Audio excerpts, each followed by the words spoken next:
Tirana është shndruar në shtëpinë e përbashkët të shqiptarëve nga 38 vende të botës në kuadër të samitit të 4 të diasporës. Gjatë hapjes së punimeve, ministri për Europën dhe punët e jashtme Ferit Hoxha e cilësoi diasporën si një dimension plotësues të identitetit kombëtar dhe jo thjesht si një adresë ku drejtohemi për nevojë. Ai vuri theksin te mbrojtja e gjuhës shqipe dhe ftoi bashkëdetarët që krahas suksesit individual në përbot të jenë partner aktiv në transformimin e Shqipërisë drejt familjes europiane. Përpjekjet për gjuhën në Shqipëri, në rajon e në diasporë, janë përpjekjet për qenë vetvetja.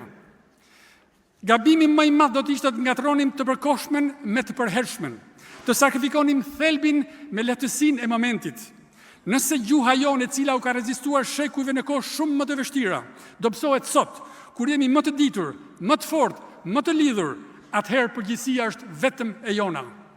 Ky është mesazhi i kërkesës legjitime të studentëve të Maqedonisë e Veriut për të ushtruar të drejtat e tyre në gjuhën anëtare. Këtë duhet kemi parasysh edhe për mësuesit, vullnetarët, organizatorët në diasporë që mbajnë gjallë gjuhën tonë në çdo fundjavë, në çdo klasë, në çdo aktivitet.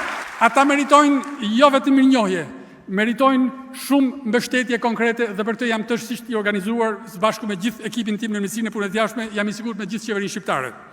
Forca jonë ka qenë gjithmonë të jemi të hapur, të mësojmë gjuhë të tjera për pa harruar tonën, të hapur ndaj botës pa humbur vetveten, të ndërtojmë ura me të tjerët pa shëmbur themelet tona. Dhe ne kemi marrë angazhimin që gjuhën shqipe, pjesë e familjes së madhe indo-evropiane, ta çojmë në vendin që meriton në familjen e madhe evropiane.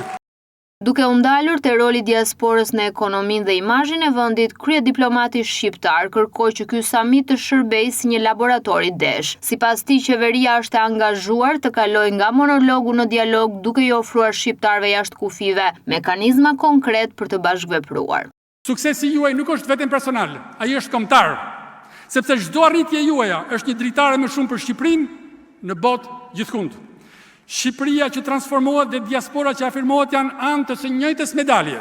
Dhe kjo medalje ka një emër, Shqiptaria në zhvillim dhe forcim. Edhe nga larg ju keni qenë gjithmonë afër. Në kohë të vështira keni qenë mbështetje. Sot në kohë zhvillimi ju duam partner. Ky summit nuk është një ceremoni. Është një hapësirë pune, një laborator idesh, një pikë takimi në mënyrë që vizioni i përbashkët të kthehet në bashkëveprim. Për gjatë këtyre ditëve do të diskutojmë për sfida e mundësi konkrete, për mundësi e oportunitete, projekte, aktivitete, për shkëmbim idesh dhe për ruajtjen e identitetit. Samiti është ideuar në 19 panele bashkëbisedimi me fokus tek inovacioni, turizmi, shërbimet konsullore, si dhe ruajtja e identitetit shqiptar në brezat e rinj. Adheu kudo ku është adheu ku ka shqiptar. Sepse siç e dim dhe siç e kemi thënë, përmes rrënjve lartësohemi, përmes dijes forcohemi.